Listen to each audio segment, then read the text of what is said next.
हे कटगुण जे गाव आहे एक छोटंसं गाव होतं, सातारा जिल्ह्यामध्ये छोटंसं गाव होतं. तर या गावामध्ये शांत स्वभावाचे, हुशार आणि जिज्ञासू मुलगा राहत होता. तो मुलगा म्हणजे कोण? ज्योतिबा फुले.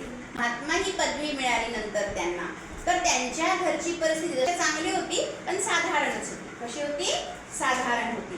तर त्यांचे वडील फुलांचा व्यवसाय करायचे. फुलांचा व्यवसाय करायचे म्हणजे फुलं वगैरे विक्री करायची. समजलं तुम्हाला? फुलांचा व्यवसाय होता. तर ते रोज सकाळी त्यांच्या वडिलांबरोबर बाजारात जाऊन फुलं विकायचे आणि त्याच्यावरच पूर्ण घरचा उदरनिर्वाह चालायचा. घरात काही अशी खूप श्रीमंती होती का त्यांच्या? नाही, घरात काही जास्त श्रीमंती नव्हती. पण ज्योतिबाचे स्वप्न खूप मोठे मोठे होते. कसे होते? खूप मोठे स्वप्न होते. त्यांना लहानपणापासून कशाची आवड होती? कोण सांगता? ज्योतिबा फुलांना शिक्षणाची. कशाची आवड होती? शिक्षणाची. शाळेत शिक्षक जे शिकवायचे ते मन लावून ऐकत होते. नवीन गोष्टी समजल्या की त्यांच्या चेहऱ्यावर खूप आनंद दिसायचा. म्हणजे नवीन नवीन माहिती घ्यायची त्यांना खूप आवड होती. एक दिवस सकाळी ज्योतिबा अभ्यास करत बसले होते. त्यांचे वडील पाहत होते आणि त्यांनी विचारले, ज्योत्या, तू एवढा मन लावून अभ्यास का करतोस? ज्योतिबा नम्रपणे म्हणाले, बाबा, मला शिकायचं आहे. शिक्षणामुळे माणूस कसा होतो? शहाणा. कसा होतो? शहाणा. तर मला मोठं होऊन लोकांसाठी काहीतरी चांगलं करायचं आहे, असं कोण म्हणालं? ज्योतिबा म्हणाले. हे ऐकून त्यांच्या वडिलांना खूप आश्चर्य वाटलं. एवढ्या लहान मुलाच्या मनात इतके मोठे विचार पाहून त्यांना खूप आनंद झाले. पण शिक्षणाचा मार्ग सोपा होता का त्या काळात? त्या काळात शिक्षण घेता येत नव्हतं. जरी घरची परिस्थिती बेताची असल्यामुळे अनेक अडचणी शिक्षणासाठी त्या काळात येत होत्या. त्या काळामध्ये आपल्यासारख्यांना शिक्षण घेता येत नव्हतं. घेता येत होतं का?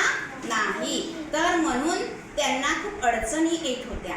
कधी पुस्तकाची अडचण, कधी इतर अडचणी. लोक शिकायला जाऊ द्यायचे नाही त्यांना, विरोध करायचे शिक्षणासाठी. तरी ज्योतिबांनी हार मानली का? नाही, ते हरले नाही. ते रोज वेळेवर शाळेत जात होते.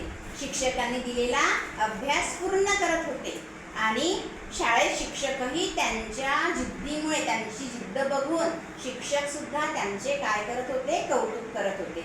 एकदा शिक्षकांनी वर्गात प्रश्न विचारला तर कोण्याच मुलांना उत्तर आलं नाही, पण ज्योतिबा प्रत्येक प्रश्नाचे उत्तर द्यायचे. त्यामुळे शिक्षकांना सुद्धा आनंद व्हायचा.